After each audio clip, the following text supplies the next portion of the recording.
qəlibə normaya hazırlaşdırdığımız uşaqları özümüz məktəblərdə istehsal edirdik. Ola bilər bu söz kiməsə qıcıq gətirəcək, amma həqiqətən də bu bütün dünya təhsil sistemində elədir. Uşaqların mənə çox pis səslənəcək, amma valideynlərin ümidinə qalmaz. Ümumiyyətlə mən düşünürəm ki, təhsil eksperti varmı, yox. Bundan sonraki dövrdə müəllim üçün üstünə də AI sistemini gəlsə, yəni ChatGPT olsun, AI dediyim, yəni süni intellekti nəzərdə tuturuq. Bunları da üzərinə gələrsə isə gələcəyə görə sadəcə müəllimlərə Allah köməyiniz olsun. Salam dəyərli Ailəcanlı izləyiciləri, salam dəyərli Ailəcanlılarımız. Növbəti buraxılışımız artıq yenə də efirdədir və mən qarşınızdayam, Həsənova Dilarə. Bugün çox belə maraqlı bir mövzumuz olacaq. Bəzilərin üçün təsirli mövzu olacaq, bəziləri biraz bəlkə qıcıqlanacaq. Amma düşünürəm ki, bütün ailəsi olan, övladları olan insanlar üçün maraqlı olacaq. Xüsusən də qonağım bu sahə üzrə mütəxəssisdir. 20 ildən artıqdır ki, təhsil təcrübəsi var. Təkcə Azərbaycanda deyil, eyni zamanda Avropada, Amerikada təhsili dərindən belə bilən, təhsil sistemində olmuş və hal-hazırda da bildiyim qədərilə Florida Universitetində doktorluğunu edən bir xanımdır, Lalə Orucova. Xoş gəlmisiniz Lalə xanım. Ailəcanlı layihəsində sizi görməyə çox şadam. Biz sizlə uzun illərdir tanışıq. Onun haqqında az sonra bəlkə biraz danışarıq. Amma həqiqətən də sizin kimi bir mütəxəssisin, xanımın, ailəcanlı bir insanın qonağım olmağına çox sevindim. Bilirəm ki, getmək ərəfəsindəsiz və biz maksimum çalışdıq ki, bugünü belə dəyərləndirək. Lalə xanım, buyurun siz də izləyicilərimizi salamlayın, özünüzü təqdim edin və sonra mövzumuza başlayaq. Hər kəs salamlayıram, dəvətiniz üçün təşəkkür edirəm. Mən Lalə Orucova, Xəzər Universitetinin müəllimiyəm. Azərbaycandan başlayım hal-hazırda. Uzun illər Azərbaycan Britaniya Kollecində həm müəllim, həm də bölüm rəhbəri çalışmışam. Avropa təhsili dediniz, bir neçə Avropa ölkəsi, eyni zamanda İngiltərə təcrübəsi və hal-hazırda Amerikada Cənubi Florida Universitetinin doktoranturayam, kandidatam, təhsil assistentiyəm. Özümü mütəxəssis olaraq görürəmmi? Hələ ki yox, amma bu yolda az-çox bir şeylər edirik. Düşünürəm ki, ümumiyyətlə təhsil sahəsində hər hansı bir addım atmaq, bunu ölkəsində də tətbiq eləməyə can atmaq, çalışmaq çox gözəl bir təşəbbüsdür. Xanımlar üçün bu xüsusi bir, necə deyim, üstünlükdür. Çünki bəylərimiz azad vaxtları olur, müəyyən bu işlərlə məşğul olmağa vaxt tapa bilirlər, düşünürəm ki. Amma xanımlarımız üçün həm ailə ilə idarə eləmək, həm bu təhsilə yönəlmək və bununla məşğul olmaq çox bəzən çətinlik yaradır. Mən özüm də təhsil sistemindəyəm, ona görə bu azdan çoxdan da olsa məlumatlıyam. Lalə xanım, ümumiyyətlə Azərbaycanda, Avropada və Amerikada bu üç fərqli məkanlarda təhsilin uşaqların tərbiyəsində, uşaqların bir fərd olaraq yetişməsində rolu nə qədər böyükdür? Xüsusən bu Covid-dən sonraki dövrdə, Covid sırasında biz ki, onlayn təhsil sisteminə keçdik, distant təhsil oldu və s. Məktəblərə getmək, gəlmək, yəni bu az oldu. Uşaqlarda sanki sosial olma, sosiallaşmaq azaldı. Mən xüsusən də bu Covid-dən sonraki dövrü istəyərdim sizə sualı verim ki, bu sonraki dövrü necə görürsünüz və ümumiyyətlə təhsil sisteminin övladlarımızın sonraki həyatlarında fərd kimi formalaşmağında nə qədər rolu var həqiqətən də? Baxın, Dilarə xanım, mən ümumiyyətcə həmişə sual veriləndə, həmişə sualı özüm üçün bölməyə çalışıram. Bu bir tədqiqatçı xəstəliyidir ki, baxın, mənə nə sual verilib, mən onu necə xırdalayım, necə cavab verim. Sizin sualınızdan bir neçə kontent çıxdı mənim üçün. Birincisi, üç fərqli hissənin və yaxud da ki, istiqamətin təhsil sistemini nəzərdə tutdunuz. Bu Amerika idi, Avropa idi və Azərbaycan idi. Mənim üçün Amerika özü Sovetlərin sistemində qurulmuş bir sistemdir. Çünki 1981-dən sonraki No Child Left Behind təbii ki, o ən yaxşı göstəricisidir onun ki, onlar Sovet hakimiyyəti qalxdıqdan sonra onlar da təhsilini qaldırmağı nəzərdə tuturdular. O zaman kosmosa uçuş və s. və s. təsir etdi, böyük rəqabət yarandı və beləliklə də Amerika təhsil sistemini qurdu. Amerikanın təhsil sisteminin digər təhsil sistemlərindən bir balaca içərisində işin biznes olmasıdır. Yəni içərisində maliyyət və biznesin olmasıdır və onlar sadəcə öz təhsil sistemlərini özləri üçün deyil, dedilər ki, biz dünyadan da insanları qəbul edəcəyik və bizim təhsil sistemi dünyada rəqabətli olacaq və bunun üçün kifayət qədər də yaxşı iş görüblər. Bu çox qısa bir keçid edə bilərəm. Təhsil Covid-i nəzərdə tutdunuz. Azərbaycan, Amerika və yenə Avropanı müqayisə edəriksə, bütün Avropa haqqında heç bir rəy bildirə bilməyəcəm. Çünki ölkə çoxdur və hər bir ölkədə fərqlilik var. Azərbaycana gəlincə, mən Azərbaycanda Covid-dən sonraki dönəmi araşdıranda belə bir statistika çıxmışdı ki, Azərbaycan Qafqazlarda və Orta Asiyada ən çox lockdown olan ölkələrdən biri 205 gün. Bunun səbəbi sadəcə Covid deyil, eyni zamanda 44 günlük müharibədir. Yəni biz 44 günlük müharibədə shutdown elədik və hər şeyi qapatdıq və bu da üzərinə Covid gələndə və qapanışlar Amerika ilə müqayisədə, Amerikanın da hər yerini deyə bilmərik. Biz bilirsiniz, hər ştat bir ölkədir. Hər bir ştat bir ölkədir. Hətta hər bir ştatın hər bir bölgəsi, regionu bir özünə məxsus qanunları var. Ona görə deyə bilərəm ki, Azərbaycan bu bölümdə dezavantajını yaşadı. Yəni ki, qapanışlar. Desəz ki, bu nəyə təsir edir? Gələcək proqnozu nəzərdə tutursunuzsa, uşaqların, mənə çox pis səslənəcək, amma valideynlərin ümidinə qalması. Valideynin ümidinə qalması deyəndə burada yaxşı və pis məna var idi. Buna görə də uşaqlarda hal-hazırda hədsiz böyük fərdilik var. Məsələn, mən məktəblərdə müşahidə etdiyim nə görürəm? Əvvəl daha çox bir sistemə uyğunluq vardı. Sanki biz uşaqları müşməməmişə deyirik, inkubator kimi çıxardırdıq bir qəlibdən, bir sistemdən. Amma biz niyə eləyirdik? Çünki biz cəmiyyətə uşaq hazırlaşdırırdıq. Cəmiyyətin bir norması vardı, bir qəlbi var idi və o qəlibə normaya hazırlaşdırdığımız uşaqları özümüz məktəblərdə istehsal edirdik. Ola bilər bu söz kiməsə qıcıq gətirəcək, amma həqiqətən də bu bütün dünya təhsil sistemində elədir. Biz gələcək sosial cəmiyyətə uyğun insan istehsal edirik məktəblərdə. Və nə baş verdi? Fərdiliklər baş verdi, qapanış baş verdi. Həmin o kütləvilikdən getdilər insanlara və bəzi valideynlər çox yaxşı yetişdirdi, top oldu. Bəzi valideynlər tam tərsinə ümumiyyətcə uşaqlara heç bir şey verilmədi və bu məktəblərdə hal-hazırda nəyi tələb edəcək? Gələcək proqnozu soruşursunuzsa, müəllimin differensiallıq qabiliyyətini. Mən sinifə əvvəl girəndə aşağı-yuxarı məsələn adaptasiya dövrü 1 ay keçirsə, indi o adaptasiya dövründə müəllim necə eləsin ki, bu qədər yüksək və bu qədər aşağı-uşağı bir yerə yığsın. Həmişə differensiallıq var idi. Həmişə uşaqlar evdən gəlirdi.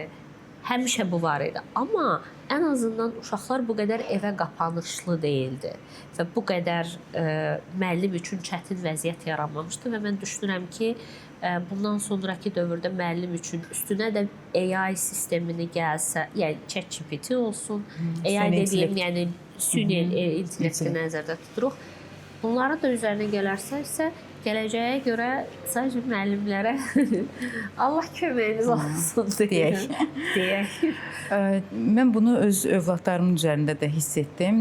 Nə barədə? Mən ilk Covid başlayan dövrlərdə Azərbaycanda idim və mənim qızım preskul, məktəbə qədər dövrdə burada özəl müəssisədə təhsil alırdı. Və sadəcə 2 ay məktəb gedə bilmişdi. Ondan sonra sadəcə evdən distant təhsil aldı və biz elə oldu ki, Covid-in yeni açılan, o yolların açılan dövründə biz artıq Amerikaya köçdük və övladım 1-ci sinifini artıq oradan davam etdirməli oldu. Orada övladım heç zaman evdə qapanı qalmadı. Yəni sosiallaşdı. Hətta uşaqlarla maskada da olsa həyətə çıxırdılar, söhbət edirdilər, ünsiyyətdə olurdular və demək olar ki, mən biraz şanslı valideynəm. Eyni. Çünki bəli, övladım o gərginliyi görmədi. Amma geri dönsəm Azərbaycanda olan doğmalarım, dostlarım, onların övladlarından yaşayan o təcrübələrini görürəm. Həqiqətən də çətin bir dövrü keçdik. Çox şükür eləyirik Allaha ki, yenə də o dediyiniz kimi 41 günlük o bizim üçün vacib olan bir müharibə dövrünü bəli, alnı açıq, üzü ağ, belə qalib bir ölkə kimi çıxdıq. Əlhəmdülillah, yəni buna şükür eləmək lazımdır. Amma övladlarımızın həqiqətən də psixoloji durumunu çox düşünmək məcburiyyətindəyik bu durumda. Bir valideyn olaraq, eyni zamanda da sosial bir insan olaraq düşünürəm ki, bu bizim vəzifəmizdir. Və mənim övladlarım Amerikada təhsil alan müddətdə mən nəyin şahidi oldum? Nəyi deyə bilərəm? Amerikada müəllimlər uşaqlara yol göstərən rolda olurlar. Hal-hazırda övladlarım Azərbaycanda təhsil alır və yenə özəl müəssisədə təhsil alır. Baxmayaraq ki, yenə özəl müəssisədə təhsil alır. Yenə bizim qarşımızda bir nümunələr var, hansı ki, dövlət məktəblərində təhsil alan uşaqlar. Azərbaycanda sanki müəllim daha çox yoxlayan roldadır. Yəni kontrolcu, yoxlayan roldadır. Və bu biraz uşaqlara tərəddüd yaradır. Nə barədə? Ona görə bəlkə də azadlığa can atırlar. Sonrakı təhsillərini daha çox xaricdə düşünməyə başlayırlar. Siz necə yanaşırsınız bir ekspert olaraq, bir mentor olaraq? Ekspert deməyək. Ümumiyyətlə, mən düşünürəm ki, təhsil eksperti varmı, yox. Bu arada buna mütləq şəkildə toxunmaq istəyirəm. Çünki bu çox müzakirə olunur. Mən təhsil ekspertiyəm ya da təhsil... Və çox məşhurdur indi hal-hazırda ölkəmizdə. Çox məşhurdur. Təhsil Nazirliyi bunu təqsib edir ki, biz təhsil eksperti filan kəsə demirik. Onda da mən sual verirəm ki, sənin belə bir sertifikatsan da yoxdur ki, kiməsə deyəsən ki, bu təhsil ekspertidir. Yəni, siz də deyə bilməzsiniz. Amma o insan da özünə təhsil eksperti deyə bilmir. Bizdə təhsil eksperti deyərsə nə deyə bilərik? Məsələn, mən müharibə mövzusunda məktəb müdirlərinin göstərəcəyi hər hansı bir metodika və yaxud da strategiya üzrə mən bunu ekspert adlandıra bilərəm. Çünki mən bundan bir neçə artıq tədqiqata girib, bunu araşdırıb, hətta ekspert deyə bilmərəm. Amma bu hissədə kifayət qədər bilgisi olan adamım. Ya da məsələn, mən məktəbə qədər bölümdə 18 ilə yaxın və məktəb ibtidai bölümdə 18 ilə qədər işləyib, çalışıb, eyni zamanda təhsilimi ondan möhkəmləndirib. Çünki deyə bilərəm ki, mən az yaşlılar bölümündə ekspert demərəm, amma kifayət qədər səriştəli müəlliməm. Ekspert mütləq şəkildə həm təhsillə, eyni zamanda təcrübə ilə, eyni zamanda həmin bölümün tədqiqatı ilə möhkəmləndirilə bilən bir şeydir və heç kəs mən təhsil eksperti deyə bir ifadə işlətmək üçün bunu bir mütləq nəyinsə göstərməlidir. Ya da kimsə onu təqzib edirsə deyə bilməz ki, biz filan kəsə təhsil eksperti demirik, ona görə ki, biz bunu qəbul eləmirik. Siz də onu edə bilmirsiniz. Müəyyən bir normativlər yoxdur hal-hazırda. Norm və normativlər olmalıdır. Buna görə təyin olunur. Buna görə mən təhsil eksperti %100 deyiləm. Amma mən öz bölümüm üzrə müəyyən bir biliyə sahib biri kimi bu suala belə cavab verə bilərəm ki, dediniz ki, orada müəllim daha çox yönləndirən, burada daha çox kontrol edəndir. Baxın, biz bunu dəfələrlə qeyd eləmişik ki, köhnə zamanlarda, yəni Sovetlər olsun, Sovetlərdən sonraki dövr olsun, bizim başımız o dekonstruksiyaya qarışmışdı da, Sovetlər dağıldı. Yenidən qurma. Bəli, yenidən qurduq, talon sistemi idi, oydu, təhsil sistemi tamamilə çökmüşdü. Bütün böyük dövlətlər indi saydığımız bütün dövlət təhsil sistemlərini quranda biz hələ heç öz normal sistemimizi qura bilmirdik. Yəni işıq pulumuzu, su pulumuzu, nəinki təhsil sistemimizi şükür qurmuşuq, var, nələrsə var. Amma təhsil sistemin qurandan sonra da onun içərisini qurmaq lazımdır. Bu bir evi qurandan sonra içinin interyerinə bənzəyir də. Sizin dediyiniz o kontrol və yaxud da ki yönləndirmə, o elə bilin ki, evin böyük bir constructiona hazırdır. Onun içərisindəki məsələn gözəlliklərdir, dekorlar. Amma o gözəllik də olmadan o ev can oxşamır və yaxud da funksional olmur və yaxud da ki, nəyi seçdəmdə elə bilin ki, evi tikmisiniz, amma evdə mətbəx hissədə məsələn əl yuan qoymamısınız. Rahatlıq üçün. Rahatlıq üçün bir şey yoxdur və yaxud da ki, funksional deyil. Demək ki, bu evin binası var, amma funksionallığı yoxdur. Bəli, o çox önəmlidirmi? Önəmlidir. Azərbaycanda deyə bilmərəm geniş olaraq bu ümumiyyətcə yoxdur və yaxud da var. Amma bizim o test sistemi, bundan sonraki uşaqların məzuniyyətə keçdi və s. sistemin özü tələb eləyir o kontrolun qoyulmasına və deyim ki, bu kontrol olmalıdırmı? Bəli, mütləq şəkildə olmalıdır ki, insanlar sinifdən sinifə keçsin və bu Amerikada da var ki, kontrol, test və s. hətta bilirsiniz də orada 3-cü sinifdə imtahan verməyən sinifdə qalma ehtimalı var. 3 və 5 çox önəmli illərdir. Orada da kontrol var. Amma bu kontrol sistemi ümumi test sistemi, yəni dövlətin verdiyi qayda. Amma sinifin içərisində çox mikro leveldə müəllim o kontrol sistemindən çıxır və ümumiyyətcə bunu uşağın öyrənmə kontrol sistemini bunu necə mümkün eləmək? Bunun üçün ancaq öyrənmə mühitinin yaradılması lazımdır. Öyrənmə mühitində müəllim əsas öyrədən və uşaq öyrənən deyil. Və sizin dediyiniz nə zaman baş verir? Müəllim öyrədəndir, uşaq öyrənəndir. O sistemdəki, yəni o öyrənmə mühitindəki müəllim öyrədən, uşaq öyrənən deyil, hər ikisi bir-birindən öyrənəndir. Və yaxud da ki, müəllim fasilitatordur, yəni ki, yönləndirəndir ki, uşaq öyrənsin.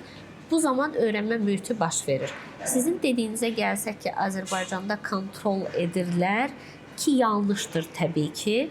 Mən Azərbaycanda illərlə işləmişəm, mən etmirdim. Mən %100 öyrənmə mühitinin yaradılmasını istərdim, amma biz özəl mühitdə idik. Bir də xarici təhsil var idi, o da təsir edirdi. Bəli, Amerika ilə müqayisə etsək, mən öz təcrübəmi müqayisə etsəm, hal-hazırda doktorant olaraq mən %100 yönləndirilirəm. Amma bəs yaxşı, mən Xəzər Universitetinin müəllimi olaraq nə dərəcədə yönləndirirəm, yoxsa kontrol mu edirəm, ya da hazır mı verirəm? Mən yönləndirməyə cəhd etdikcə, buradan da tələbələrimə salam deyirəm, çox da sevirəm onlara, amma hiss edirsən ki, o köhnədən qalmış kontrol sistemin əsasında hər şeydə bu necə olacaq, o necə olacaq sualı gəlir. İndi də öyrəşiblər. Sanki şərti refleks yaranıb. Şərti refleks yaranıb. İndi də öyrəşiblər. Artıq azad buraxmaq və yaxud da ki, sərbəst bir videonu gətirmək demək ki, bunu tədqiqata bağlamaq demək, burada nə düşünürsünüz? Sərbəst düşüncənin yaradılması üçün müəllim öz məsuliyyəti özündən ötürməlidir. Bu asanddırmı deyil. Biz heç cəmiyyətdə də belə deyirik. Nə qədər uşağı kontrol edirik, evə gəldinmi, yemək yedinmi, qazı söndürdünmü, qapını açdınmı? Mən dəfələrlə işdə öz iş yoldaşlarım, müəllimlərin evə zəng eləyib, uşaq evə gəldimi, qapı açıldımı? Bu qayğıdır. Amma biraz da daha çox kontroldur. Yəni öyrətməkdən çox kontrola gəlir. Bəli, doğru deyirsiniz. Bir də ikinci bir bayaq ifadə işlətdiniz. Dediniz ki, təhsil sistemində Azərbaycan, Amerika və biz gələcək cəmiyyətə insan hazırlayırıqmı?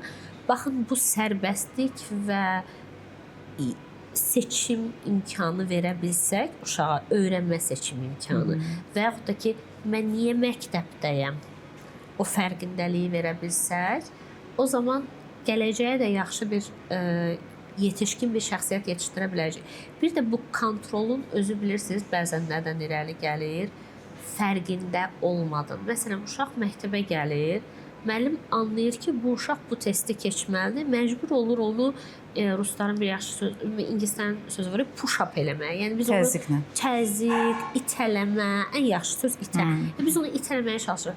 Niyə? Çünki uşaq şəxsən məktəbə niyə gəldiyinin fərqində deyil.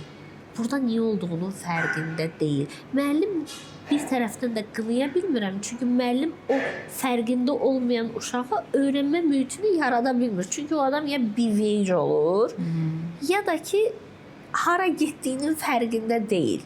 Orada ona istəyir nə qədər şərait yaradırsan yarat, onda sən çox hədsiz bir resursun olmalıdır, hədsiz əlində imkanların olmalıdır, hədsiz bacarığın olmalıdır, hədsiz təcrübən olmalıdır ki, o uşağı çəkə biləsən. Bir də bir psixologiya olmalıdır. O da hər müəllimdə varmı? Yox. Lalə xanım, çox gözəl vurğuluyuruq və hər şeyi müqayisə edirik.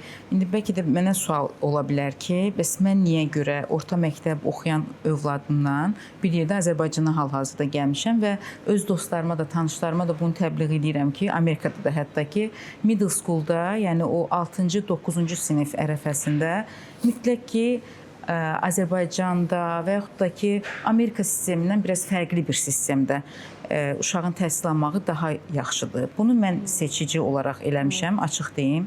Və səbəb olaraq onu göstərirəm ki, və bunu dəfələrlə Amerikanlarla belə oturub müzakirə edəndə onlar da mənlə razılaşıblar ki, 6-cı, 9-cu sinif Amerika təhsil sistemində sanki uşaqlar bir boşluğa düşürlər.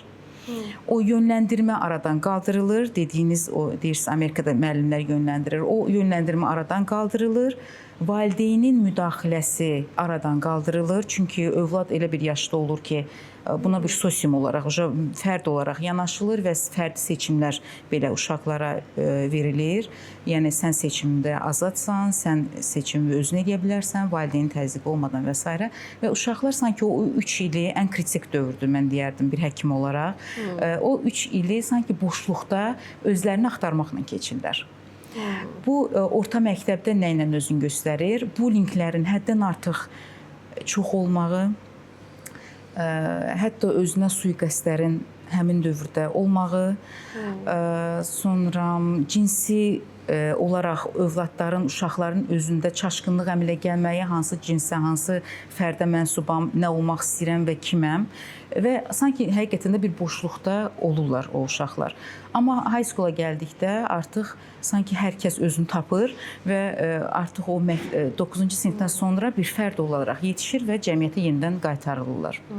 Mən bunu çox hiss eləmişəm. Siz necə buna yanaşırsınız? Mənim üçün çox maraqlıdır bu fikriniz. Siz middle school dediniz. Biz təbii ki, Amerika sistemi ilə middle school nəzərdə tuturuq da. Əgər Azərbaycan sisteminə çevirsək, bu məktəbə qədərdir, sonra ibtidaidir, sonra ortadır. Orta dediyimiz, yəni 5-ci sinifdən 9-cu sinifə, 9-dan sonra buraxılış sinifi. Azərbaycanda buna belə ad verirlər. O sizin o middle school dediyiniz hissə yəqin ki, o 5-ci, 9-cu siniflərdəyiz. Bunu əgər soruşsaz, istəyir Azərbaycanda, istəyir Amerikada, istəyir İngiltərə sistemində, İngiltərədə də belə idi də, secondary-dir, primary-dir, adları fərqlidir, amma bölümlər eynidir. Və sorsanız, niyə insanları belə, uşaqları belə bölürük kateqoriya? Niyə middle school, niyə high school eləyirik? Uşaqların yaş kateqoriyasına görə. Və bu yaş kateqoriya nəyə görə bölünür? Nəzəriyyələrə görə, məsələn, Piaget bölüb. 12-yə qədər, məsələn, yaş dövrlərini verib 3 yerə, 12-dən 17-yə birdən verir. Məsələn, Erik Eriksona baxsaq, o da psixologiyadan gəlib. Əgər psixoloji baxımdan baxsaq, Piaget-ə baxsaq, pedaqoji bölümündən baxsaq, bunların bütün nəzəriyyələrdə 12 yaşdan üzəri çox kritik yaşdır. Həqiqətən də kritikdir. Amma nə zaman kritikdir? Onun təməli harda qoyulur? Hamiləlikdə, 2 yaşda, 3 yaşda, 5 yaşda, 9 yaşda, 12 yaşda. Əgər Erik Eriksona baxsaq, 11 yaşdan 17 yaşın arasında deyir ki, insanlar ya şəxsiyyətini tapır, identitini müəyyən edir, ya da kopyalamağa başlayır, ya da confusion yaşayır, yəni qarışıqlıq yaşayır. Biz nə qədər adam görürük ki, 12 yaşdan sonra başlayır müğənniləri kopyalamağa, başlayır geyim tərzini dəyişməyə, başlayır, siz öz uşağınızı bəzən tanıya bilmirsiniz. Bu çox normaldır. Amma nə zaman bu olur? Nə zaman onun identitisi, yəni şəxsiyyəti tam olaraq bir uşaq kimi formalaşmır? O zaman ki, o ailənin həqiqi fərdi üzvü olmur. 12 yaşa qədər qoyulan o bir neçə yaşa periodu var. Mən məsələn məsləhət görürəm Erik Eriksonun o yaş 65 yaşa qədər olan, 0-dan 65 yaşa qədər olan yaş bölümlərinə baxsalar, 12-yə qədər olan hissəni görəcəklər ki, məsələn, misal onlardan birindəyim, 1 yaşa qədər uşaqda ya hope yaranır, yəni ümid yaranır həyata, ya da şübhə yaranır. Yəni o 1 yaşa qədər ki, ona verilə bilər. Deyirsiniz ki, nə var ki 1 yaşa qədər? İməhliyəcək, yeyəcək, yedizdirdim, əmizdirdim, təbii yedizdirdim, yəni südü verdim, bitdi də, bundan da bitir. Deyil. Ananın qucağında olması, ananın qucağındaykən ata ilə olan evdəki davalar və yaxud da hamiləykən evdə olan digər faktorlar, ananın basqın olması, atanın basqın olması, hər ikisinin uşağa laqeyd olması, uşağı məsələn başqa tanınmadığı birini qucağa qoyub məsələn keçirdikləri zaman və yaxud da ki, birlikdə keçirdikləri zaman negativ, pozitiv, mən bilmirəm kimin ailəsi necədir. Amma o 1 yaşa qədər verilən, bütün ömür boyu üçün verilən ya ümid ya da şübhə o 1 yaşda yaranır. O 12-də mütləqdir özünü göstərəcək. Mütləqdir özünü göstərəcək. Ona görə 12 yaş bəli təhlükəli yaşdır. Baxın, biz psixologiya hissəsini dedik. Dedik ki, uşağı 12 yaşa qədər psixoloji hazırlamaq lazım. Bəs yaxşı, yadınıza gəlir, siz ibtidaidən çıxıb ümumi sinifə gedirdiniz. Həmişə sizi kontrol edən Azərbaycanda bir müəllim vardı. Birdən-birə gedirdiniz, sinif gəzirdik. Middle school Azərbaycanda da o vəziyyətdə idi də. 5-9-cu siniflərdə biz başda. Mənim yadımdadır ki, mən 5-ci sinifdə oturub ağladığım məsələm yadımdadır. Otağı tapa bilmirdim. Hara gedəcəyimi bilmirdim. Məktəblərdən buna yönləndirmə də yox idi. Və bu 5-7 ya da 5-9-cu sinifə qədər uşaqları eyni zamanda əqli deməyim də kognitiv deyim, idraki də hazırlamaq lazımdır. O zaman da Piaget-ni məsləhət görəcəm. Məsələn, sizin 1-3 yaşda verəcəyiniz təməl bilgi və bacarığı 3-7-nin təməlidir. Siz o 1-3-ü verə bilmirsinizsə, 3-7-də uşaqdan onu tələb edə bilməzsiniz. Ya da 3-7-də verməmsinizsə, 7-12-də tələb edə bilmirsiniz. Bu çox maraqlı bir spesifik. Məsələn, Piaget nə deyir? Deyir ki, insan absolut, yəni həqiqi o idrakına o zaman gəlir, çatır ki, bütün bu 4 prosesin 4-ünü də keçir. Mən valideynlərə məsləhət görürəm, Piaget-ni oxusunlar.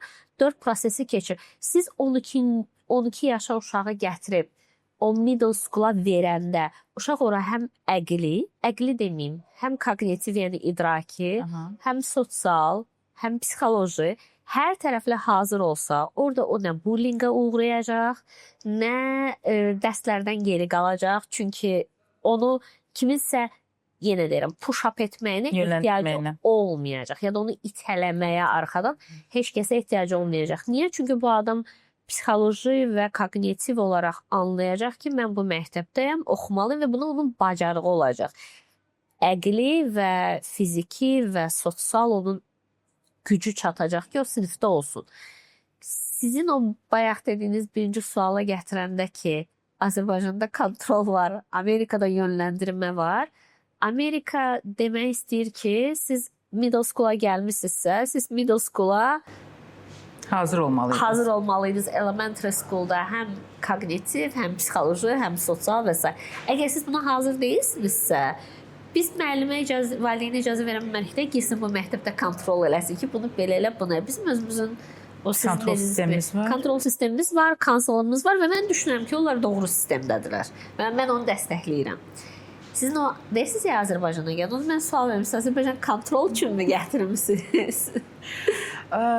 Daha çox, bəli, kontrol üçün gətirmişəm nə barədə? Təməl fənlərin daha geniş və rahat keçirilməsi məqsədi ilə, eyni zamanda yanaşı o hazırlıqların keçirilməsi dönəmini daha rahat uşaq keçirməsi üçün də, yəni ki, və ailə bağları məncə burada da biraz önəmlidir. Ailə dəstəyinin olmağı, qohumların, yaxın dostların və s. Onun üçün dəqiq doğru qərar vermişsiniz. Əgər sizin Amerikada qohumunuz, əqrabanız yoxdursa və bu qohumluq münasibətini orada sizin üçün bu vacibdir və siz onu onlayn qura bilmirsiniz. Çünki mən uşaqlarımla dünyanın fərqli yerlərində ola bilərəm, çox mehriban ola bilərəm. Eyni evin içərisində yaşayıb bir-birimizi görənməyə biləcək dərəcədə ola bilərəm. Ona görə mən bunu həmişə düşünürəm ki, məsafələr deyil də, yəni məsafə dediyim distansı nəzərdə tuturam. Distans deyil də sosial məsafə və yaxud da ki, aramızdakı bariyer məsafəsi olmasın da, yox, uzaq məsafələr olmasında bir problem yoxdur. Ona görə düşünürəm ki, əgər siz həqiqətən də orada onu yarada bilmirsinizsə, siz yox, sizin timsalınızda hər hansı bir valideyn. Bu valideyn üçün çox önəmlidir ki, o ailə bağına vacibdir, bağlı qalsın. Düşünürəm ki, Amerika vacib deyil ki, Amerikada yaşasınız. Gəlin Azərbaycana, həmin o bağları möhkəmləndirin, uşağın təməli möhkəmlənəndən sonra gedə bilərsiniz. Mən amma hər dəfə, bilmirəm, bu Amerika sistemindən irəli gəlir, yoxsa mənim özümün xasiyyətimi belədir. Hər kəs öz məsuliyyətini dərk eləməlidir valideyn kimi və uşağı dünyaya gətirdikdən sonra nə boyda bir məsuliyyət, nə boyda bir yükün altına girəcəyinizi dərk etsəz, hər etapda, məsələn, məktəb, obri sistem deyil də sizin özünüzün yükünüzü həqiqətən yaxşı daşıya bilsəz, məncə uşaq da o cəmiyyətdə normal taraz-taraz gəzə biləcək. Mən elə başa düşürəm. Və ümumiyyətlə hər bir uşaq təhsilli olmalıdırmı? Qətiyyən. Bəli. Bizim məsəl üçün cəmiyyətimizdə hər uşaq elə bil ki, sanki bizdə də o Sovet dövründən belə deyək də qalıb ki, uşağın mütləq əla qiymətləri olmalıdır. Mütləq həyatında hər hansı bir uğuru dostижение, yəni hər hansı bir uğuru qazanmalıdır uşaq Hər hansı həyatda. bir uğuru, amma akademik Xüsusən, akademik uğuru qazanmalıdır. Bir adı olmalıdır. Nə bilim, yəni daha çox tələblər var. Həm ailə tərəfdən var, həm cəmiyyət tərəfdən var. Amma məsəl üçün mən Amerikada nə gördüm? Təhsil vacibdir və təhsil məcburidir. Uşaq təhsildən qala bilməz. Yəni bu hər bir uşaq təhsilini almalıdır. Evdə alsa da belə, yəni evdən təhsil də ala bilirlər onlar. Yəni bunu seçmə hüquqları var, amma təhsil vacibdir. Amma hər kəsin qreydləri, yəni qiymətləri eyni olmalıdır, yoxsa yüksəkmi olmalıdır? Yox, bunun heç çox üstünə də düşmürlər. Çox yaxşı oxumaq istəyən uşaq ola bilər, amma necə deyim, onun üçün şərait olmaz ki, oxusun. Onun da üzərinə düşmürlər ki, məsəl üçün, əgər yaxşı oxuyan uşaqdırsa, daha yaxşı oxusun. Heç ona da qarışmırlar ümumiyyətlə. Bizim məşhur ifadə, başı var, sadəcə. Eynən, başı var, daha yaxşı olsun, prinsipdə də yoxdur. Yəni, varsa mübarizəsini aparsın, keçsin mübarizədən. Belə bir yanaşma və yaxud da ki, əgər imkanınız varsa, əlavə tutor, yəni hazırda yenə də tutursunuz və mən orada Asiyalıların, Hindistan millətinin necə buna daha çox önəm verdiyini gördüm. Yəni onlarda da tələbkarlıq var idi bu barədə və uşaq məktəbdən çıxan kimi hazırlığa girirdi və gecə saat 9-a qədər bəlkə də uşaq hazırlıqda olurdu. Yəni o kontrolu mən orada görmüşdüm. Hərdən uşaqlara yazğım gəlir.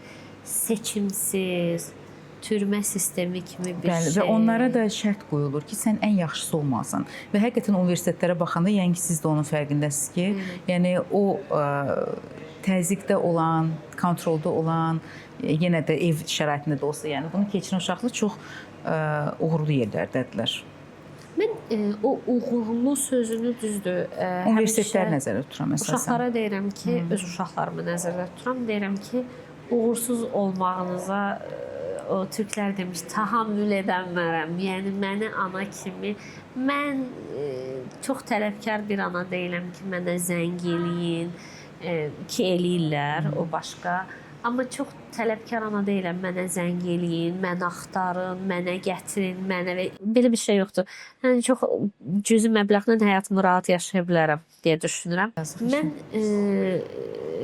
düz deyirəm ki, uşaqlarımdan heç nə istəmirəm falan, amma mən onların uğursuzluğuna həqiqətən o türk demiş tahammül edəmərəm də. Çünki amma mənim üçün uğur sadəcə akademik uğur deyil. Bilik, hardasa əldə etmək, nəyəsə adının hardasa çıxmağı, sertifikat, bunlar uğur deyil. Bəli. Uğurlu insan çox yaxşı Frankfurtun, bu yaxınlarda oğlumla müzakirə edim. Çox yaxşı bir ifadəsi var. Keçən sizlə də bunu müzakirə edim. Şəxsi istəyimlə siz onu necə tərcümə eləmişdiniz? Moral responsibility. Mənəvi borc. Mənəvi borcumun tarazlanması da. Yəni sizin cəmiyyətdə olan cəmiyyətin sizə tələbi ilə, sizin şəxsi istəyinizin o balanslı şəkildə yaşanması, məsələn, bu mənə elə gəlir ki, insan rifahı üçün önəmli faktorlardan biridir. Əgər mənim uşaqlarım rifah içindədirlərsə və bu rifah balansdan gəlib çıxırsa və özləri üçün maddi olaraq yetərli, o yetərliliyin özü də biraz təmin etmək bacarığındadırlarsa, düzdür, hər ikisi təhsillidir, hər ikisi də öz işində uğurludur. Amma bu uğurun tələbi məndə sadəcə akademik uğur deyil, başqa uğurlar istəyərəm. Məsələn, ana olmaq istəyirlərsə bu bir uğurdur, yaxşı övlad yetişdirəcəksə bu bir uğurdur. Amma mən bəzən Dilar xanımı %100 demək istəyirəm. Mən bəzən uşaqların uğurunun valideynin ambisiyalarının hesabında olduğunu, mənim uşağım ən yüksək bal yığıb deyə uşağı inanın nələrdən keçirdi. O 9-a qədər qalmalar nə deməkdir? Keçən Müşfiq müəllim dedim, Müşfiq müəllim düz deyir ki, Teoman səhv eləyib. Teoman bir ifadə işlətmişdi, videosuna baxmışdım. Deyir ki, ona sual verir müxbir ki, sizin ananız deyir, sizin bütün ödüllərinizi də, nə bilim, aldığınız mükafatlarınızı divara asıb orada saxlayır illərdir. Deyir, bu nə, özü də türkçədir, deyir, bu nə kadar güzel bir şey. Teoman da baxır, deyir ki, bu benim için yapmıyor ki, deyir, onu kendi egosunu tatmin etmek için, buna yakın bir şey değil de, deyir, kendi egosunu tatmin etmek için yapıyor. O bana yönelik bir şey değil ki. O mesela benim oğlum bu ödülləri aldı maalesef. Sıkmam da deyir ki, Teoman səhv cavab verib. Deyirəm ki, okey, bəlkə səhv cavab verib, amma məni bir ana kimi o düşündürür ki, mən nə qədər uşaqlarımın uğrunda şəxsi egom üçün bunu istəyirəm.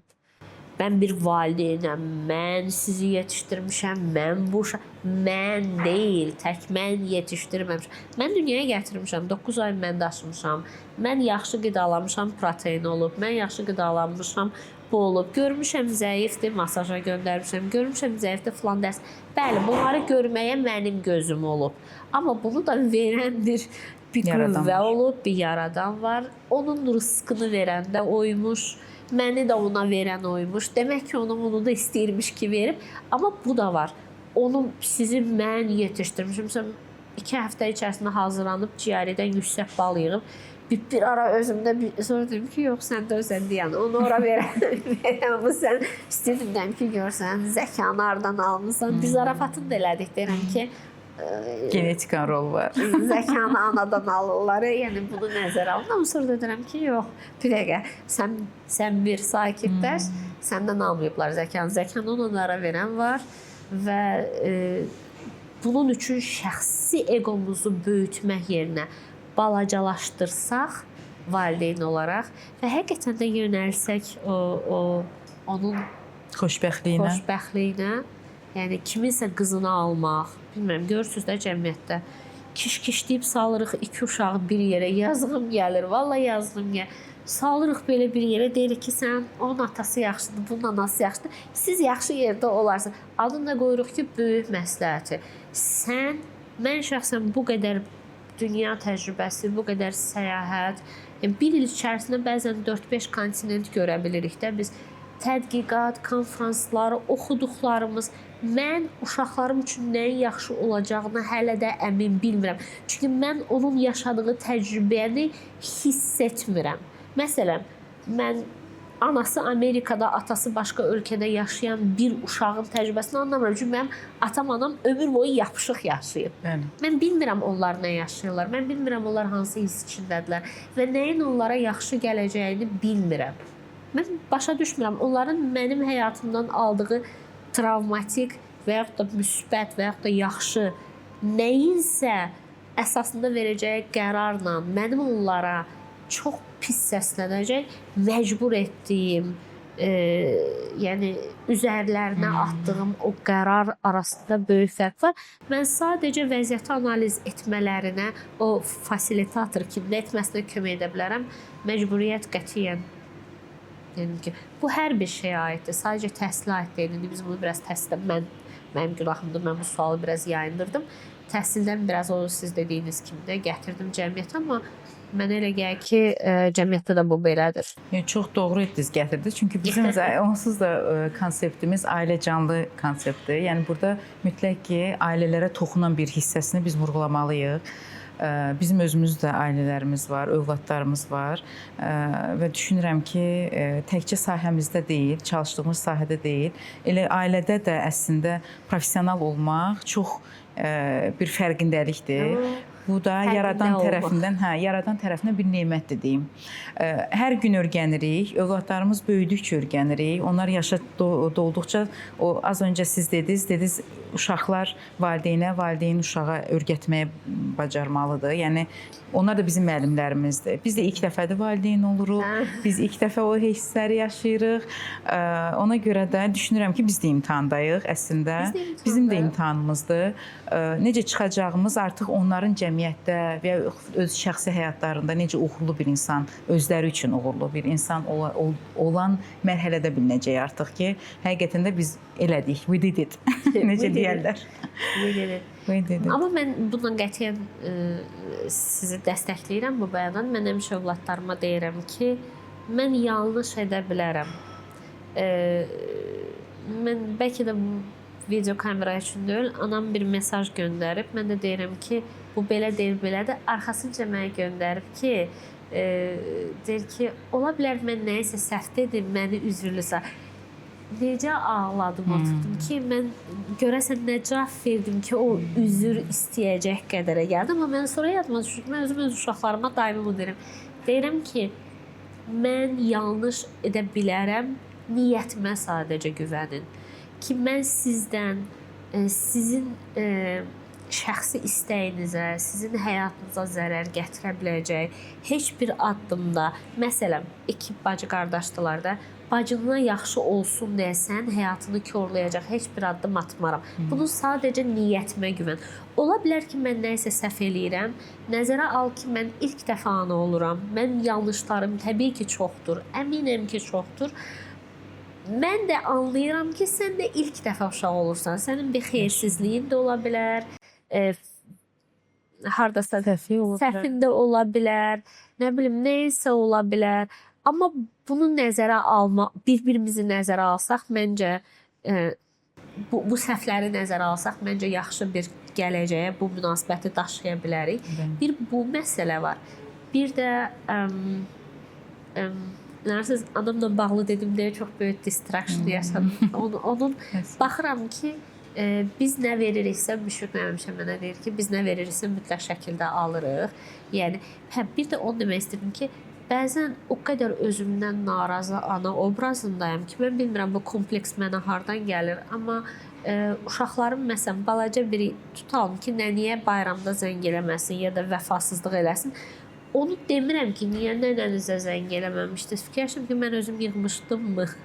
Yəni, mən hardaydım? Bəs mən nə edirdim? Mən nə iş görürdüm bunu vermə ərəfəsində? Bu uşağa bu qoyulanda, bu kod yerləşdiriləndə, bu kodun yerləşdirilməsi indi deyil, 5 il əvvəldir. Mən harada xəta gördüm? Amma biz də insanıq da. Yəni, səhv edə bilərik. Biz də hər hansı bir yerdə öz səhvimizi boynumuza almalıyıq. Biz də səhv edə bilərik. Bəzi məqamları ötürə də bilərik. Biz ideal deyilik. Nə insan olaraq, nə də ki, ana olaraq. Yenə deyirəm, biz də ilk dəfə yaşayırıq. Düşünürəm ki, bizim də səhv eləmə haqqımız var. Bizim cəmiyyət olaraq ən böyük məsələmiz səhv eləmə şansı verməməyimizdir.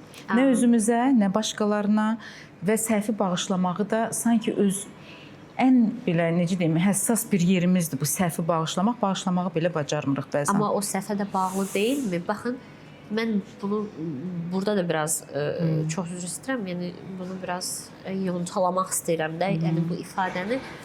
Bəzən bilirsiniz necə olur? Bəzən bir adam sənin sərhəddinə qətiyyən hörmət etmir. Və gəlir o sərhəddi keçirirsən, bir dəfə dur deyirsən, 2 dəfə dur deyirsən, 3 dəfə dur deyirsən, bizim cəmiyyətdə kim ola bilər? Məsələn, iş yoldaşı. Tutalım ki, məsələn, bizdə bizim cəmiyyət yox, ümumiyyətcə bütün cəmiyyətlərə deyək də, Azərbaycan kimisə belə bir işlətmə müqayisədə Azərbaycan cəmiyyəti o qədər gözəl, yəni digər ölkələrlə müqayisədə o qədər gözəl xüsusiyyətlərimiz var ki, sadalamaqla bitməz. Bitmir. Bir də bu arada mən hal-hazırda Azərbaycan cəmiyyətində olmadığım üçün mən müqayisəli bütün dünya cəmiyyətini nəzərdə tuturam ki, bəzən insanların həqiqətən başqaları haqqında danışmağa mı deyim, fikir bildirməyə özündə bir hədd hesab eləyir. Mən anlayıram, sosial mediada açıb baxa bilərik ki, Lalə xanım bugün, məsələn, biz başlayanda dedik ki, mənim təzyiqim var və mən 3 gündür ki, özümü hardasa bir 5 kilo çox hesab eləyirəm də. Mən əminəm ki, məsələn, kamerada da çox kök düşəcəm, eləmi? Kimsə xoşuna gəlməz, durub altından yazacaq ki, məsələn, kökəlmisiniz. İndi mənim 2 ay, 3 ay əvvəl görən adam deyəcək ki, kökəlmisiniz. O düşünməyəcək ki, bu insana bu yaxşımı təsir edə bilsin. Amma mən istəyirəm yazıram. Bugün bu mənim şəxsi istəyimdir. Çünki siz sosial olaraq paylaşmısınız, əgər publik olaraq demək deyə bilərəm. Və o özündə o həddi hesab eləyir ki, sizin görünüşünüzlə bağlı, fikrimlə bağlı kimsə ifadə eləyə bilər. Buna təkzib də eləyə bilər, tərs də düşə bilər. Onu nəysə qıcıqlandırırsa bunlar ədə bilər. Amma məsələn, kiminsə görünüşü ilə bağlı şəxsi sərhədləri keçə bilər. Və sən məsələn, qarşındakı adama, indi bu bir misaldır, qarşındakı insana desən ki, bu sərhəddi keçmə, niyəsə bir çox hallarda insanlar ya demagog adı alır, ya hayasız adı alır, ya sərt adı alır, ya xasiyyətsiz, ya özündən razı. Nəysə bir Negativlə. Nəysə bir negativlə o orada Bəli. kökləndirilir və siz məcbur olursunuz ki, bu intim zonanızı keçməmələri üçün izolyasiyaya qoyasınız. Çünki insanlar keçməyi sevir. Və mən bu səhvləri məsələn bağışlanılmağın tərəfdarı deyiləm. Və bu zaman nə baş verir? Bəzi hallarda insanlar o sərhədləri keçirlər. O sərhədlərin intimliyinin fərqində olmadan keçirlər. Sonra ora izolyasiya qoyulur.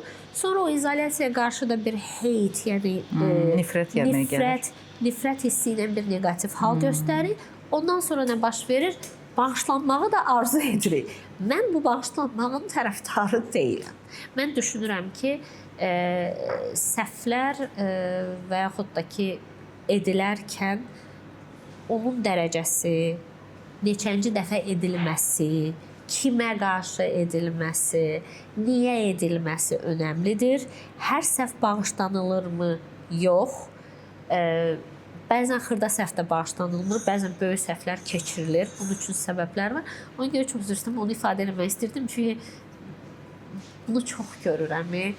Falan kəs mərhəmətli deyil, bağışlamır. Yaxşı eləyir. Yəni etməyəydin, bağışlayaydın. Ya da elə dinləyəndə baxırsan ki, o qədər uzun sürə sərhəddinə girmisən ki, adamın bağışlamağa yeri yoxdur. Adamın çıxılmaz vəziyyəti yoxdur. Aparıb adamı belə küncə salmısan hansısa bir küncə. Deyirsən ki, buradan çıxma. Deyirsən də ki, məni bağışlayaydı. Mən çox rast gəlirəm cəmiyyətdə belə bir şey. Ona görə bir fikrimin bir ifadəsi idi. Dedim, onu biraz yontalayaq. Bu daha çox mən sizlə razıyam. Yaşanmışlıqlarla bağlıdır. Yəni baxır biz hansı nəyi yaşamışıq, nə qədər yaşamışıq, təcrübəmiz nə qədərdir. Amma cüzi düşünürəm ki, səhvləri, xüsusən də az öncə dediniz, kimsə rəy olaraq yazanda ki, misal üçün belə görünürsən və s. Bunu sadəcə də görməməzlikdən gəlib keçmək olar. Takılıb qalanda, hər hansı bir ona əks reaksiya verəndə düşünürəm ki, negativi daha çox artırmış olur.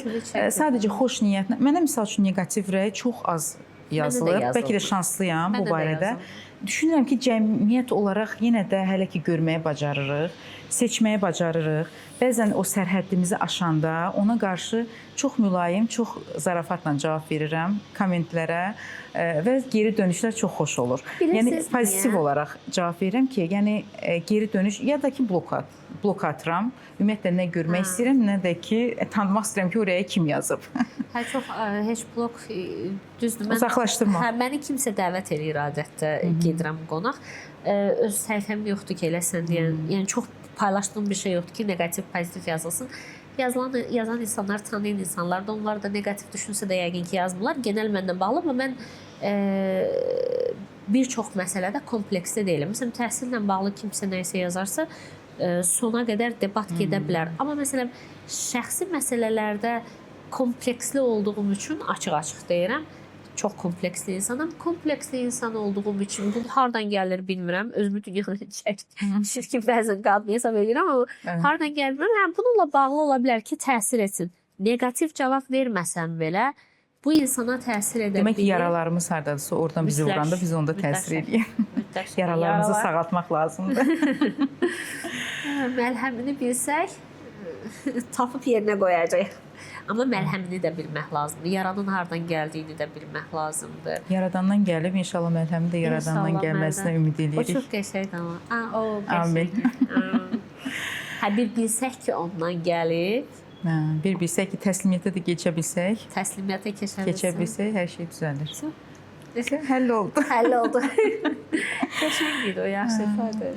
Lalə xanım, təhsil barədə çox danışdıq və dedik ki, valideyn olaraq övladımızdan dərs alırıq. Mən bilirəm, sizin 2 övladınız var. İstəyirəm biraz ailə mövzusuna bu barədə toxunaq, övlad barəsində ki, ümumiyyətlə xaricdə, xarici ölkədə övlad böyütmək sizin üçün nə qədər çətin olub?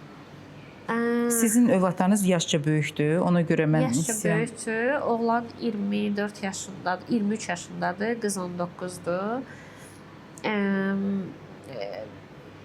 qızın 2 yaşı var idi biz xaricə ilk dəfə Azərbaycandan çıxanda.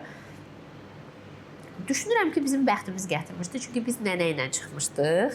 Ailə ortamı çox sosial idi.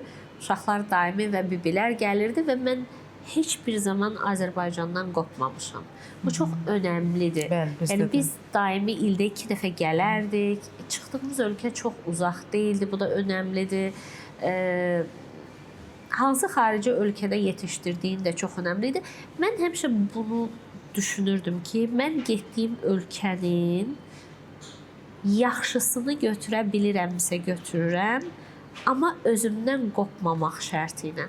Məsələn, bizim Amerikada çox yaxşı bir ailə dostumuz var. Əli doktor. Bir universitetlərin də adını çəkmək istəmirəm. Universitetlərin birində də dekandır. Çox yaxşı illərdir gedib, özü də konfliktologiya üzrə mütəxəssisdir. Adamın işi budur. Qarabağ müharibəsindən çıxıb, onun konfliktologiya üzrə müəyyən bir tezis göndərmişdi və onu dəvət eləmişdilər. O artıq bir 20 ildir oradadır. Bəlkə də 20 ildən çoxdur. Telefonda danışırıq, hərdən bir məsləhət almaq istəyir. Ləhcəsi belə həmindir. Mən bunu çox sevirəm. Niyə sevirəm? Deyəcəksiniz ki, heç mi artmadı, heç mi Amerikalaşmadı? Amerikalaşıb, təhsili Amerikalaşıb, Amerikada ev şəraitini yaradıb, təhsil sistemini Azərbaycana bağlayır, bəzən verilişlərə dəvət alır, çox yaxşıdır iştirakı. Okey, amma ləhcəsini, yəni wow, yəni o milliliyini qoruyub saxlayıb özünü. Milliliyini qoruyub saxlayıb, Novruzunu qeyd eləyir. Düzdür, Thanksgiving-i də qeyd eləyir, onu da qonaq gedir, biz də gedirik də. Amma mən həmişə özündən qopmamaq şərti ilə, mütləq o ipinin harasa bağlı qalma şərti ilə, bir də o sizi aparan küləyin hədsiz sizi o belə bilirsiniz nəyə bənzədirəm? Deyəcəm indi bəlkə hər kəs anlasa belə. Elə bilin ki, sizin o uçurtma olur deyə belə kayt uçurduğu uşaq. Onun ipini harasa bağlayıblar. Elə düşünün ki, bəzi insanların o uçurtması taxtadandır, sərtdəcə o uçmur. O elə ömür boyu da ipi bağlı qalır, oturur bir yerdə, tərpənməz qalır, dəyişmir, yağır üstünə, yağır, qar yağır. Bəzilərinin uçurtması nazik ipdəndir və uçur. Külək onu necə uçurdursa, onun bağı ipi də uçur gedir və onun heç bir geri dönüşü olmur. Yəni, həmişə bizi elə bir təsəvvür gətirirdim ki, mənim o uçurtmamın bir tərəfi həmişə bağlı qalacaq və o bağ, kök, mən Azərbaycanda doğulduğum üçün Azərbaycana bağlıdır, amma o həmişə küləyin istiqaməti ilə havada rəqs edə bilsə, əla olacaq. Mən uşaqlarımı baxın, belə böyütmüşəm. Həmişə Azərbaycana bağlı, hərəkətli və küləyin istiqamətə görə o rəqsi etmək və olduğun ortamdan həzz almaq. Məsələn, mən sonsuz sayda yaxşı dostlarım var və o dostların içərisində, məsələn, Gürcüstanda yaşayırdıq da, Gürcüydülər. İçki içən də var idi, içməyən də vardı. Mən kök olaraq içməyən qadınam. Heç bir zamanda içki içməmişim. Buna etiraz mı edirəm? Yox. Amma mən içməməyi tərcih etdim. Bu məndə dəyişmədi. O kökə bağlılıqlardan misal biri budur. Və yaxud da ki, Azərbaycana daimi gəlmək, ləhcənin özünü qorumaq, evdəki adət-ənənə. Məsələn, ayaqqabla evə girməmək bu bir kökə bağlılıqdır. Bəlkə primitivdir kim üçünsə. Amma bu bir misal. Mən hər şeydə deyə bilmirəm ki, bəzi şeylər artıq ailə münasibətli kiminləsə bölüşmək olacaq, amma mən düşünürəm ki, kökə bağlı olaraq uşağı xaricdə böyütmək və getdiyin yerlər haqqında yaxşı və pisi analizi göstərmək və oradan ala biləcəyin ancaq təhsil, maksimum dərəcədə təhsil və sosial rifah və yaxud da ki, sosial üstünlük ala bilirsinizsə, bu əladır. Məsələn, mən bir müəllim kimi heç uşaq tərbiyəsini deməyim, Xəzər Universitetinə məni Amerikada necə tərbiyə ediblərsə, müəllim tərbiyəsində deyirəm, tələbəmə qarşı elə fikirdəyəm. Mənim maraqlandırmır tələbəm yemək yeyir, dərsdə yemək yemir. Tələbəmin mənə hörmətini mən yeməklə ölçmürəm. Tələbənin mənə hörmətini onun geyimi ilə ölçmürəm. Onun geyimi onun özünə olan hörmətidir ya da hörmətsizliyidir ki, tələbələrim həqiqətən də hərdən eşidirəm kimisə tələbələr haqqında deyirəm ki, o tələbələr amma mənimkilər güldü. Yəni üniversitetdə qızdılar tələbələr. Elə bilirəm ki, öz uşaqlarımdır. Düzdür, olmamalıdır belə ki, onlar mənim uşaqlarım deyil, amma gəncdilər, çox belə naivdilər, səhvləri olur, düz olur. Mənə elə gəlir ki, ifadələrində bəzən sərtliyə də icazə vermək lazımdır. Qoyun fikrini deməyi öyrənsin, gələcəyin qadınıdır, gələcəyin anasıdır. Yəni mən onu dərsdə sıxmamağı məsələn tərcih edirəm. Bunun özü Amerikadan mənə gəlmiş ya da İngiltərədən mənə gəlmiş ən gözəl xüsusiyyətlərdən biridir. Ya da Qaradənizdən mənə gəlmiş ən gözəl xüsusiyyət. Qaradəniz Universiteti məzunuyam mən. Ən gözəl xüsusiyyətlərdən biridir. Bunu edə bilirəmsə əla. Bunun ötəsində amma məsələn digər şeyləri də götürsəm, yox. Uşaqlara onu balanslı vermək lazımdır. Çox xariciləşməyin, çox da milli qalmayın. Nə o dediyim odun olmayın, nə də elə eləməyin ki, uçurtmanız getsin, qaytara bilməyək. Bir sözlə ümumdünya vətəndaşı olun. Open mind olun. Ümumdünya deyən dünyaya açıq şəkildə elə bir vətəndaş olaraq böyüyün, kökünüzə bağlı olaraq, amma dünyaya da açıq şəkildə. Düzdür, indi kosmopolitan insan yetişdiririk. Biz deyirik ki, sərhədlər yoxdur. Bəli, ölkələr arasında sərhədlər yoxdur. Bunu deyirik. Düzdür, bu biraz başqa ölkələrə gedəndə daha çox hiss olunur. Biz Azərbaycandır, Qafqazdır. Bu region hələ də dövlətçilik, millilik, biz vətən, biz bunlar. Biz amma hər halda bu anlayışlardan getmiş insanlarıq da biz ona görə bura bağlıyıq. Məncə bura bağlıyıq. Getdiyimiz yeri də korlamamağa çalışmalıyıq.